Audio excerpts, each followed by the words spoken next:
Good advice is rarer than rubies is a short story written by Salman Rushdie. Post കൊളോണിയലിസത്തിനെ പറ്റിയിട്ടും വിമൻ്റെ ഇൻഡിപെൻഡൻസിനെ പറ്റിയിട്ടും അതുപോലെ തന്നെ കൊളോണിയൽ മാസ്റ്റേഴ്സ്, പഴയകാല കൊളോണിയൽ മാസ്റ്റേഴ്സിന് കോളനൈസ്ഡ് ആയിരുന്ന രാജ്യങ്ങളിലുള്ള ആൾക്കാരോടുള്ള ആ ഒരു അപ്രോച്ചിനെ പറ്റിയിട്ടും ഒക്കെ പല കാര്യങ്ങളും പറയുന്ന ഒരു ഷോർട്ട് സ്റ്റോറിയാണ് ഇതെന്ന് പറയുന്നത്. നമുക്ക് നോക്കാം. ഈ കഥ നടക്കുന്നത് ട്യൂസ്ഡേ മോർണിംഗിലാണ്, ബ്രിട്ടീഷ് കോൺസുലേറ്റിൻ്റെ ഫ്രണ്ടിൽ വെച്ചിട്ടാണ്. And there is actually A reason why the author has chosen Tuesday. Tuesday എന്ന് പറയുന്ന ആ ഡേ തന്നെ എന്തുകൊണ്ടെടുത്തു എന്ന് പറഞ്ഞു കഴിഞ്ഞാൽ, ട്യൂസ്ഡേയ്സിലാണ് സാധാരണ വിസ റിലേറ്റഡ് ആയിട്ടുള്ള ഇൻ്റർവ്യൂസൊക്കെ നടക്കുന്നത്. ലണ്ടനിലേക്ക് ഷിഫ്റ്റ് ചെയ്യാനായിട്ട് പ്ലാനുള്ള ആൾക്കാർക്കൊക്കെ ട്യൂസ്ഡേയ്സിലാണ് അവിടെ ഇൻ്റർവ്യൂ നടത്തി വിസ കൊടുക്കണോ വേണ്ടയോ എന്നുള്ള കാര്യങ്ങളൊക്കെ തീരുമാനിക്കുന്നത്.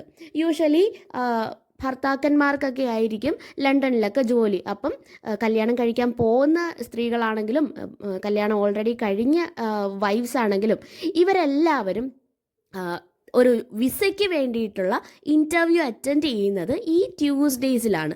അതുകൊണ്ട് തന്നെ അതാണ് ട്യൂസ്ഡേ എന്നും എടുത്തു പറയാനുള്ള കാരണവും. ഈ ഷോർട്ട് സ്റ്റോറിയിലെ പ്രൊട്ടാഗണിസ്റ്റ്, മെയിൻ ക്യാരക്ടർ എന്ന് പറയുന്നത് മിസ് രഹാനയാണ്. രഹാന ഒരു ദിവസം ഇതേപോലെ വിസ കാര്യത്തിന് വേണ്ടിയിട്ട്, വിസ റിലേറ്റഡ് ഒരു ഇൻ്റർവ്യൂ അറ്റൻഡ് ചെയ്യാനായിട്ട് ഒരു ബസ്സിൽ വന്നിറങ്ങുവാണ്. രഹാനെ പറ്റി സംസാരിക്കുകയാണെങ്കിൽ she is very young, very beautiful. അതുകൊണ്ട് തന്നെ എല്ലാവരും പെട്ടെന്ന് അട്രാക്റ്റഡ് ആവുന്ന തരത്തിലുള്ള അത്രയ്ക്ക് സുന്ദരിയായിട്ടുള്ള ഒരു യങ് ബ്യൂട്ടിഫുൾ ലേഡിയാണ് രഹാന എന്ന് പറയുന്നത്. ബസ്സിൽ നിന്ന് ഇറങ്ങിയപ്പോഴേ അവളിങ്ങനെ ബസ് ഡ്രൈവറുടെ അടുത്ത് പറഞ്ഞു, വളരെ ബ്യൂട്ടിഫുൾ ആയിട്ടുള്ള ബസ്സാണ് നിങ്ങളുടേതെന്ന് പറഞ്ഞപ്പോഴേ ബസ് ഡ്രൈവർ ബസ്സിൽ നിന്ന് ചാടി ഇറങ്ങിയിട്ട് ഡോറൊക്കെ തുറന്നു കൊടുത്ത് രഹാനയ്ക്ക് വേണ്ടിയിട്ട്. അങ്ങനെ അവൾ അവിടെ ബ്രിട്ടീഷ് കോൺസുലേറ്റിൻ്റെ ഫ്രണ്ടിലേക്ക് ചെന്നപ്പോഴത്തേക്കും അവിടെ ഒരു ഗാർഡ് ഉണ്ടായിരുന്നു. ഗാർഡിൻ്റെ അടുത്ത് ചോദിച്ചു, എപ്പോഴാണ് ഈ പ്രോസസ്സൊക്കെ സ്റ്റാർട്ട് ചെയ്യുന്നത്, എപ്പോഴാണ് ഓപ്പൺ ചെയ്യുന്നതെന്നൊക്കെ ചോദിച്ചു. നോർമലി ഈ ഗാർഡിന് ഈ ട്യൂസ്ഡേ വിമൻ, നേരത്തെ പറഞ്ഞല്ലോ വിസയുടെ ഇൻ്റർവ്യൂസൊക്കെ നടക്കുന്നത് ട്യൂസ്ഡേ ആണ്. അപ്പം ട്യൂസ്ഡേ സാധാരണ ഏറ്റവും കൂടുതൽ സ്ത്രീകളാണ് അവിടെ വരാറ്. അപ്പം ട്യൂസ്ഡേ വിമനെ സംബന്ധിച്ചിടത്തോളം അവരെ പറ്റിയിട്ട് ഒരു നല്ല അഭിപ്രായമല്ല. അയാൾ എപ്പോഴും ഇൻസൾട്ട് ചെയ്യാറാണ് പതിവ്. ഈ ഗാർഡായിട്ട് നിൽക്കുന്ന ആൾ ട്യൂസ്ഡേ വിമനെ കാണുവാണെങ്കിൽ ഇൻസൾട്ട് ചെയ്യും. പക്ഷേ രഹാന വന്നപ്പോഴത്തേക്കും അയാൾക്ക് തൻ്റെ അതേ സ്വഭാവം എടുക്കാനായിട്ട് തോന്നിയില്ല. അയാളുടെ മൈൻഡിൽ നിന്ന് ഇൻസൾട്ട് ചെയ്യുക എന്നുള്ള ഇൻറ്റൻഷനേ മാറിയിട്ട് അയാളിങ്ങനെ പറഞ്ഞു, എനിക്കറിയത്തില്ല എപ്പോഴാണ് ഓപ്പൺ ചെയ്യുന്നതെന്ന് അറിയത്തില്ല, ബിക്കോസ് സാഹിബ്മാർ, അതായത് ഓഫീസേഴ്സ് എല്ലാവരും ഫുഡ് കഴിക്കുന്ന സമയമാണ്, അതൊക്കെ കഴിഞ്ഞാലേ നടക്കത്തുള്ളൂ എന്നിങ്ങനെ ഗാർഡ് രഹാനയെടുത്ത് പറഞ്ഞു. എന്തായാലും രഹാന വെയിറ്റ് ചെയ്യാൻ തന്നെ തീരുമാനിച്ചു. ചുറ്റും നോക്കിയപ്പോഴത്തേക്കും ബാക്കി എല്ലാവരും ഭയങ്കര പേടിച്ച് എന്ത് ചെയ്യണമെന്നറിയാതെ കാരണം ഈ വിസയുടെ ഇൻ്റർവ്യൂ എന്നൊക്കെ പറഞ്ഞത് കുറച്ച് ബുദ്ധിമുട്ടുള്ളതാണ്. അതുകൊണ്ട് തന്നെ എല്ലാവരും പേടിച്ചിരിക്കുകയാണ്, എങ്ങനെ ചെയ്യണം എന്ത് ചെയ്യണം എന്ന് പറഞ്ഞുകൂടാ. അത് മാത്രമല്ല അവരുടെയൊക്കെ കൂടെ ആൾക്കാരുണ്ട്. പക്ഷേ രഹാന ഒറ്റയ്ക്കാണ് വന്നത്. ഭയങ്കര ഇൻഡിപെൻഡൻ്റ് ആണ് എന്ന് തോന്നിക്കുന്ന രീതിയിലാണ് നമുക്ക് രഹാനെ കാണാൻ പറ്റുന്നത്. ഇനി അപ്പിയറൻസിൻ്റെയും ഡ്രസ് സ്റ്റൈലിൻ്റെയൊക്കെ കാര്യം പറയുവാണെങ്കിൽ നോർമൽ മഫ്ത ഇടത്തില്ലേ, അതുപോലത്തെ കാര്യങ്ങളൊക്കെയാണ് ഇട്ടേക്കുന്നത്. അത് മുഖം മറയ്ക്കുന്ന തരത്തിലുള്ള വെയിൽ കാര്യങ്ങളൊക്കെ ഇട്ട് ഒരുപാട് ആൾക്കാർ അവിടെ ഉണ്ട്. പക്ഷേ രഹാന ബെയർ ഫേസ്ഡ് ആയിട്ടുള്ള ഒരു ഡ്രസ് സ്റ്റൈലാണ് അവൾ ചൂസ് ചെയ്തിരിക്കുന്നത്. അങ്ങനെ ഇൻഡിപെൻഡൻ്റ് ആയിട്ട് യാതൊരുവിധ പേടിയും കാണിക്കാതെ കൂളായിട്ട് നടക്കുന്ന ഒരു സ്ത്രീയെ കുറേ നേരം കൊണ്ട് ഒരാളെ നോക്കുന്നുണ്ടായിരുന്നു. His name is Muhammad Ali. Muhammad Ali എന്ന് പറയുന്നത് ഈ വിസ റിലേറ്റഡ് ആയിട്ടുള്ള ഇൻ്റർവ്യൂ കാര്യങ്ങൾക്ക് വേണ്ടിയിട്ട് വരുന്ന ആൾക്കാർക്ക് അഡ്വൈസ് കൊടുക്കുക എന്ന് പറയുന്ന ജോലിയാണ് അയാൾ ചെയ്യുന്നത്.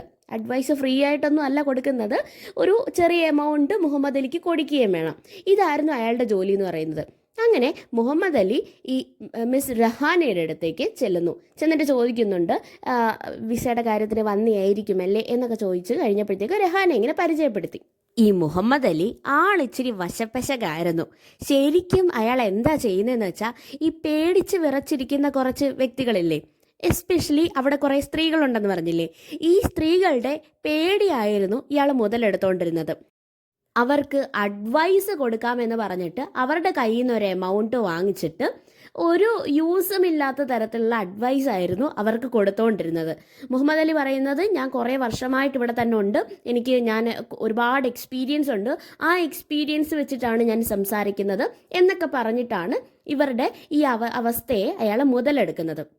അപ്പോൾ അതുപോലെ തന്നെ മുതലെടുക്കാനായിട്ട് പറ്റിയൊരു പ്രേയാണ് മിസ് രഹാന എന്ന് പറഞ്ഞിട്ടാണ് രഹാന എടുത്ത് വന്നത്. രഹാന എടുത്ത് വന്നിട്ട് പറഞ്ഞു, ഞാൻ ഇതേപോലെ അഡ്വൈസ് കൊടുക്കുന്ന ആളാണ്, നിങ്ങൾക്ക് വേണമെങ്കിൽ ഒരു ചെറിയ എമൗണ്ടിന് ഞാൻ അഡ്വൈസ് തരാമെന്ന് പറഞ്ഞപ്പം രഹാന പറഞ്ഞു, നോക്കൂ എൻ്റെ കയ്യിൽ അങ്ങനെ പൈസയൊന്നുമില്ല, ഞാൻ വളരെ പുവറാണ്, ഞാനൊരു ഓർഫനാണ്, നിങ്ങൾക്ക് പൈസ വാങ്ങി അഡ്വൈസ് കൊടുക്കാനാണെങ്കിൽ ദേ നോക്കൂ ഇഷ്ടം പോലെ സ്ത്രീകൾ അവിടെ ഉണ്ട്, എന്നെക്കാളും നല്ല പൈസ ഉള്ള ആൾക്കാരുണ്ട്, നോക്ക് അത് മാത്രമല്ല അവരുടെ കൂടെ ഹസ്ബൻഡ്സ് ഉണ്ട്, ബ്രദേഴ്സ് ഉണ്ട്, ഇങ്ങനെ ഒരുപാട് ആൾക്കാരും ഒക്കെ ആയിട്ട് വന്ന ആൾക്കാരാണ് ഇവിടെ ചുറ്റുമുള്ളത്, അവർക്കൊക്കെ ഇഷ്ടംപോലെ ജോലിയൊക്കെ കാണും, നിങ്ങൾ അങ്ങോട്ട് വല്ലതും നോക്കൂ, എൻ്റെ അടുത്ത് നോക്കിയിട്ട് കാര്യമില്ല, അത് മാത്രമല്ല good advice is rarer than ruby എന്നാണ് പറയുന്നത്.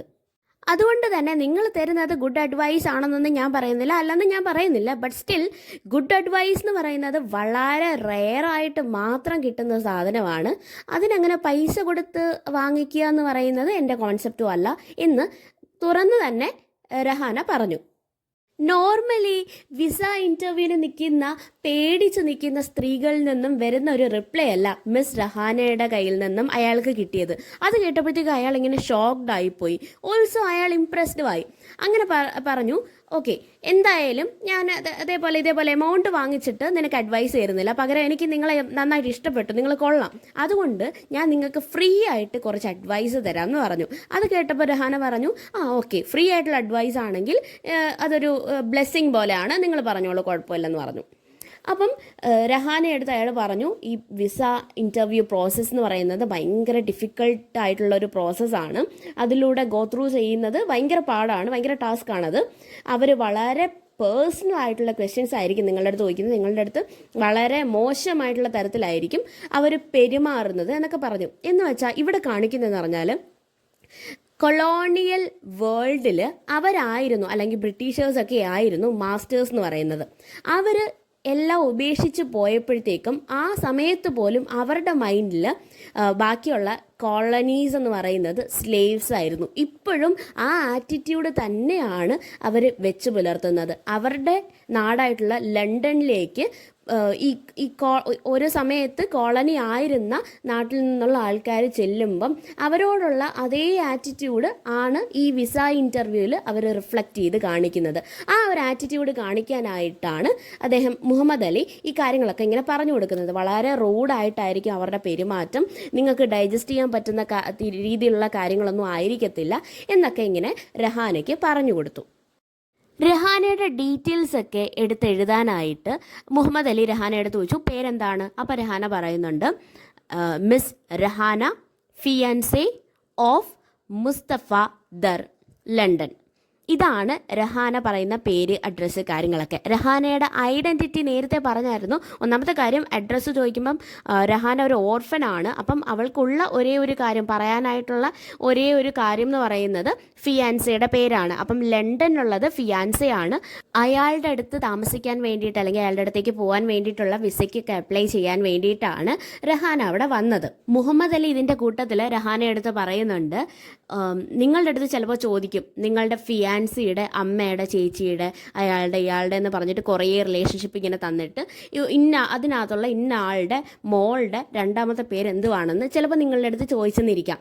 ആ ചോദ്യത്തിനുള്ള ഉത്തരം നിങ്ങൾ കൊടുക്കണം. ചിലപ്പോൾ ഇതേ ക്വസ്റ്റ്യൻ തന്നെ മുസ്തഫ ധറിൻ്റെ അടുത്ത് ലണ്ടനിൽ വെച്ചിട്ട് ഇവർ ചോദിച്ചിട്ടുണ്ടായിരിക്കും. അത് എല്ലാം റെക്കോർഡ് ചെയ്ത് വെച്ചിട്ടുണ്ട്. അപ്പം ആ ആൻസറും ഈ ആൻസറും കൂടെ മാച്ച് അല്ലെങ്കിൽ നിങ്ങൾക്കിടെ ഈ ആപ്ലിക്കേഷൻ റിജക്റ്റ് ചെയ്യുകയും നിങ്ങൾക്ക് ഒരു കാരണവശാലും പിന്നെ വിസ കിട്ടത്തേയില്ല. അങ്ങനത്തുള്ള പല പല കാര്യങ്ങളും പറഞ്ഞ് ഇനി എന്താണോ വരാൻ പോകുന്നത്, ചിലപ്പോൾ ഇതേപോലെ കോംപ്ലിക്കേറ്റഡ് ആയിട്ടുള്ള പല പല ക്വസ്റ്റ്യൻസും രഹാനയ്ക്ക് ഫേസ് ചെയ്യേണ്ടി വരാം. അങ്ങനെ കുറേ കാര്യങ്ങൾ ഇങ്ങനെ മുഹമ്മദ് അലി പറഞ്ഞു കൊടുക്കുന്ന ചിലതൊക്കെ എക്സാജറേറ്റഡ് ആയിട്ടുള്ള കാര്യങ്ങളും കൂടെയാണ് പറഞ്ഞു കൊടുക്കുന്നത്. ഇതൊന്നും കേട്ടിട്ടും രഹാനയ്ക്കൊരു കുലുക്കോ ഇല്ല.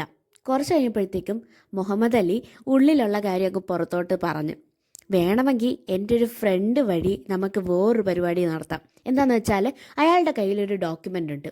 ആ ഡോക്യുമെൻറ്റിനകത്ത് നിങ്ങളുടെ ഫോട്ടോ ഒന്ന് പേസ്റ്റ് ചെയ്താൽ മതി. ബാക്കി കാര്യങ്ങളൊക്കെ ഞാൻ നോക്കിക്കോളാം, ഞാനും എൻ്റെ ഫ്രണ്ടും കൂടെ നോക്കിക്കോളാം, ഞാൻ എല്ലാവിധ ഹെൽപ്പും ചെയ്തു തരാം എന്നൊക്കെ ഇങ്ങനെ പറഞ്ഞു. നിങ്ങൾ ഉടനെ അത് കഴിഞ്ഞാൽ ഉടനെ എന്തായാലും ആ ഡോക്യുമെൻ്റ് ഓക്കെ ആയി കഴിഞ്ഞാൽ എന്തായാലും നിങ്ങൾ പിന്നെ എത്തുന്നത് ഇംഗ്ലണ്ടിലായിരിക്കും.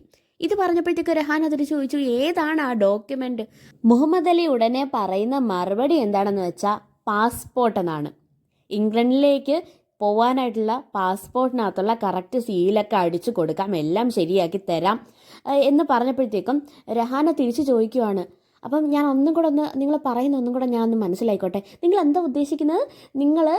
ഞാനൊരു ക്രൈം ചെയ്ത് അതുവഴി ഞാൻ ഇംഗ്ലണ്ടിലേക്ക് പോകാനോ? അത് നടക്കത്തില്ല, അതിൻ്റെ ആവശ്യമില്ല. ഫെയർ ആയിട്ടുള്ള മീൻസിലൂടെ മാത്രമേ ഞാൻ ഇംഗ്ലണ്ടിലേക്ക് പോകത്തുള്ളൂ എന്ന് പറഞ്ഞ് അങ്ങനെ അവരിങ്ങനെ സംസാരിച്ചുകൊണ്ടിരിക്കുകയായിരുന്നു. അപ്പം മുഹമ്മദ് അലി ഇങ്ങനെ ആലോചിക്കുന്നുണ്ട്, ഞാൻ എന്താണ് ഈ പെങ്കൊച്ചിനടുത്ത് ഇപ്പം പറഞ്ഞത്? പറയുന്നതിൻ്റെ ഇടയ്ക്ക് മുഹമ്മദ് അലി ഒരു കാര്യം കൂടെ പറഞ്ഞു, ഞാൻ എൻ്റെ മോള് വന്ന് ചോദിച്ചാൽ പോലും ഇതുപോലൊരു ഹെൽപ്പ് എൻ്റെ മോൾക്ക് ചെയ്ത് കൊടുക്കത്തില്ലെന്ന്. അങ്ങനെ വരെ ഞാൻ പറഞ്ഞു കളഞ്ഞ്, ഞാൻ ഈ കൊച്ചിൻ്റെ സൗന്ദര്യത്തിൽ വീണിട്ട് ഇങ്ങനെ പറഞ്ഞത് മോശമായി പോയല്ലേ എന്ന് സ്വന്തമായിട്ട് മുഹമ്മദ് അലി തന്നോട് തന്നെ ചോദിക്കുന്നുണ്ട്. എന്തായാലും മുഹമ്മദ് അലിക്ക് മനസ്സിലായ ഒരു കാര്യമുണ്ട്, ഇത്രയും സ്ട്രെയിറ്റ് ഫോർവേഡ് ആയിട്ടുള്ള ഒരു പേഴ്സണാലിറ്റി എന്നുള്ള നിലയ്ക്ക് എന്തായാലും ഈ വിസ ഇൻ്റർവ്യൂ പ്രോസസ്സിൽ ഫെയിലിയർ മാത്രമായിരിക്കും രഹാനയ്ക്ക് കിട്ടുന്നത്.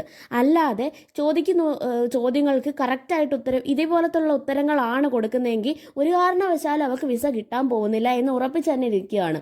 അപ്പോൾ എന്തായാലും ഇൻ്റർവ്യൂവിനുള്ള സമയമായി, രഹാനെ അകത്തേക്ക് വിളിച്ചു. അങ്ങനെ കിട്ടത്തില്ല എന്നുള്ള ഉറപ്പിൽ തന്നെ മുഹമ്മദ് അലിയും പുറത്തിരിക്കുന്നു. കുറച്ച് കഴിഞ്ഞപ്പോഴത്തേക്കും രഹാന തിരിച്ചു വരുന്നു. അവളുടെ മുഖത്ത് ഒരു ചിരിയൊക്കെ ഉണ്ട്. എന്താ കാര്യം എന്നറിയാനായിട്ട് മുഹമ്മദ് അലി രഹാനെ എടുത്ത് ചോദിച്ചു, എന്ത് പറ്റി? നല്ല സന്തോഷമായിട്ടാണല്ലോ ഇരിക്കുന്നത്. അപ്പം ഒരു ക്യൂരിയോസിറ്റി എന്താണെന്ന് അറിയാനായിട്ട്. രഹാന ആദ്യം ചെയ്ത കാര്യം എന്താണെന്ന് പറഞ്ഞാൽ ഷി അപ്പോളജൈസ്ഡ്. മുഹമ്മദ് അലി എടുത്ത് പറഞ്ഞു, ഞാൻ നിങ്ങളുടെ അടുത്ത് കുറച്ച് മുൻപേ കുറച്ച് റൂഡായിട്ടാണ് പറഞ്ഞത്, പക്ഷേ നിങ്ങൾ എനിക്ക് തന്ന കുറച്ച് അഡ്വൈസ് ഉണ്ടല്ലോ, അതെനിക്ക് ശരിക്കും പറഞ്ഞാൽ വളരെ ഹെൽപ്ഫുൾ ആയിരുന്നു. ഞാൻ അവിടെ ഇൻ്റർവ്യൂവിന് കയറി കഴിഞ്ഞപ്പോഴത്തേക്കും നിങ്ങൾ പറഞ്ഞ ഓരോ കാര്യങ്ങളും എൻ്റെ മൈൻഡിലുണ്ടായിരുന്നു, അതെന്നെ ഹെൽപ്പ് ചെയ്തു. അപ്പം ഞാൻ നിങ്ങൾക്ക് ട്രീറ്റ് ചെയ്യാമെന്ന് പറഞ്ഞിട്ട് അവിടെ പോയി പക്കോടയൊക്കെ വാങ്ങിച്ചു കൊടുക്കുന്നു മുഹമ്മദ് അലിക്ക്. കഴിച്ചുകൊണ്ടിരുന്നതിൻ്റെ ഇടയിൽ രഹാന പെട്ടെന്ന് ഇങ്ങനെ പറഞ്ഞു, അതൊരു അറേഞ്ച്ഡ് ആയിട്ടുള്ള എൻഗേജ്മെൻ്റ് ആയിരുന്നു. എനിക്കന്ന് 9 വയസ്സായിരുന്നു. ഓൾറെഡി അയാൾക്ക് 30 വയസ്സും ഉണ്ടായിരുന്നു. പിന്നെ എൻ്റെ പേരൻസിന് അറിയായിരുന്നു അവർ ഉടൻ തന്നെ മരിച്ചു പോകുന്ന ഒരു സിറ്റുവേഷനിലാണെന്ന് അവർക്കറിയാം. ഈ എൻഗേജ്മെൻ്റൊക്കെ കഴിഞ്ഞ് കുറച്ച് നാൾ കഴിഞ്ഞപ്പോഴത്തേക്കും അവർ മരിക്കുകയും ചെയ്തു. അപ്പം മുസ്തഫ പറയുകയും ചെയ്തു, ഞാൻ ഇപ്പം ലണ്ടനിലേക്ക് തിരിച്ചു പോവുകയാണ്, പക്ഷേ നിനക്ക് ഞാൻ പൈസ അയച്ചു തരാം എന്ന് പറഞ്ഞു. ശരിക്കും പറഞ്ഞാൽ 9ാമത്തെ വയസ്സിൽ രഹാനയ്ക്ക് കിട്ടിയ ഒരു ഫോട്ടോഗ്രാഫ് ഉണ്ട്. ആ ഫോട്ടോഗ്രാഫിൽ കാണുന്ന ആളാണ് മുസ്തഫ. ഈ കാര്യം മാത്രമേ അവൾക്ക് അറിയത്തുള്ളൂ. അയാളുടെ സൗണ്ട് എങ്ങനെയാണെന്നോ അയാൾ എങ്ങനെയാണ് പെരുമാറുന്നതെന്നോ ഒരു കാര്യവും അവൾക്ക് അറിയത്തില്ല. കംപ്ലീറ്റ് സ്ട്രേഞ്ചർ ആയിട്ടുള്ള ഒരാളെ കാണാനായിട്ടാണ് അവൾ ലണ്ടനിലേക്ക് പോകുന്നത് എന്നുള്ള രീതിയിലാണ്. അപ്പം ഇതെല്ലാം കേട്ടിട്ട് മുഹമ്മദ് അലി പറഞ്ഞു, എന്തായാലും ഇനിയിപ്പോൾ സ്ട്രേഞ്ചർ ആണെന്നൊന്നും വിചാരിക്കേണ്ട, ലണ്ടനിലേക്ക് പോകാനായിട്ട് നിനക്ക് വിസയൊക്കെ കിട്ടിയല്ലോ, അപ്പം നീ ഇനി പോയി കഴിഞ്ഞിട്ട് നിങ്ങൾക്ക് പരിചയപ്പെടാം, ഇനിയൊരു ലൈഫ് ടൈം ഉണ്ടല്ലോ ജീവിക്കാനായിട്ട്. എവിടുന്ന്? അവൾക്ക് 9 വയസ്സായപ്പം അയാൾക്ക് 30 വയസ്സായിട്ടുണ്ട്. അപ്പോൾ ഇതിനെ പറ്റിയിട്ട് അവളിങ്ങനെ ഒന്നും പറയുന്നില്ല. പെട്ടെന്ന് രഹാന തിരിച്ചു ചോദിക്കുന്നു, നിങ്ങൾക്ക് അങ്ങനെ അങ്ങ് ഉറപ്പിച്ച് പറയാൻ പറ്റുമോ വിസ എനിക്ക് കിട്ടി എന്നുള്ളത്? മുഹമ്മദ് അലി ഉടനെ ഷോക്ക്ഡായിട്ട് ചോദിച്ചേ, നിനക്ക് കിട്ടിയില്ലേ? അപ്പോൾ രഹാന പറഞ്ഞു, ഇല്ല, നിങ്ങൾ കുറച്ച് കാര്യങ്ങൾ പറഞ്ഞായിരുന്നല്ലോ, ഇത് ചോദിക്കും അത് ചോദിക്കുമെന്ന്. ശരിക്കും അവരത് തന്നെ ചോദിച്ചു. ഇതിനെല്ലാം ഡെലിബറേറ്റ്ലി ഞാൻ റോങ് ആയിട്ടുള്ള ആൻസർ തന്നെ പറഞ്ഞു കൊടുത്തു. അതുകൊണ്ട് എന്താ, എനിക്ക് വിസ കിട്ടിയില്ല, അവർ അപ്രൂവ് ചെയ്തില്ല. അത് തന്നെയായിരുന്നു എൻ്റെ ആഗ്രഹം എന്നുള്ള രീതിയിലാണ് അവളുടെ മുഖത്ത് ആ മുഖഭാവം മുഹമ്മദ് അലിക്ക് മനസ്സിലാവുന്നത്. എന്തായാലും ഈ കാര്യങ്ങളെല്ലാം പറഞ്ഞിട്ട് അവൾ തിരിച്ചു പറഞ്ഞു, ഇപ്പം ഞാൻ ഇൻഡിപെൻഡൻ്റ് ആയിട്ട് ജീവിക്കുകയാണ്.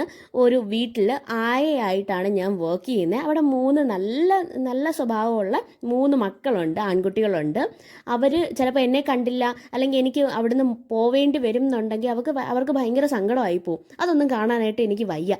എന്തായാലും എനിക്ക് വിസ റിജക്റ്റ് ആയല്ലോ, അപ്പോൾ എനിക്ക് പോവേണ്ടി വരത്തുമില്ല, എനിക്ക് എൻ്റെ ജീവിതം തന്നെ കണ്ടിന്യൂ ചെയ്യാം എന്നുള്ള രീതിയിൽ അവൾക്ക് ഭയങ്കര സന്തോഷമായിട്ടിരിക്കുകയാണ്. രഹാനയുടെ ശരിക്കുള്ള സ്ഥലം ലാഹോറാണ്. അപ്പോൾ രഹാന പറയുന്നുണ്ട്, എനിക്കിനി ലാഹോറിലേക്ക് തന്നെ തിരിച്ചു പോവാം, എനിക്ക് ലണ്ടനിലേക്കൊന്നും പോകേണ്ട ഒരാവശ്യവും ഇല്ലെന്ന് പറഞ്ഞിട്ട് അവളിങ്ങനെ ബസ്സിലേക്ക് കയറി നമ്മളുടെ മുഹമ്മദ് അലിയെ നോക്കി ഒന്ന് ചിരിച്ചു. അപ്പോൾ മുഹമ്മദ് അലി പറയുന്ന ഒരു കാര്യമുണ്ട്, അവളുടെ മുഖത്ത് അത്രയ്ക്ക് ഭയങ്കര പ്ലസൻ്റ് ആയിട്ടുള്ള ഭയങ്കര ബ്യൂട്ടിഫുൾ ആയിട്ടുള്ളൊരു സ്മൈലാണ് അവസാനം പോകാൻ നേരം അവൾ എനിക്ക് തന്നത്. അതാണ് ഞാൻ ജീവിതത്തിൽ കണ്ടിട്ടുള്ള ഏറ്റവും നല്ല ബ്യൂട്ടിഫുൾ ആയിട്ടുള്ള ഒരു സൈറ്റ് അതായിരുന്നു. കാരണം അവൾക്ക് തൻ്റെ ജീവിതം തിരിച്ച് കിട്ടി എന്നുള്ള രീതിയിലാണ് ആ വിസ റിജക്റ്റ് ആയപ്പോൾ അവൾക്ക് ഫീൽ ആയത്. അപ്പോൾ അവൾക്ക് സ്വന്തമായിട്ട് ഇനി അറിയാത്ത ഒരാൾക്ക് വേണ്ടിയിട്ട് അയാൾ എന്തൊക്കെയോ ചെയ്തു തന്നെന്ന് പറഞ്ഞതിൻ്റെ പേരിൽ അയാളുടെ ഭാര്യയായിട്ട് പോവേണ്ടിയുള്ള ആവശ്യം വന്നില്ല.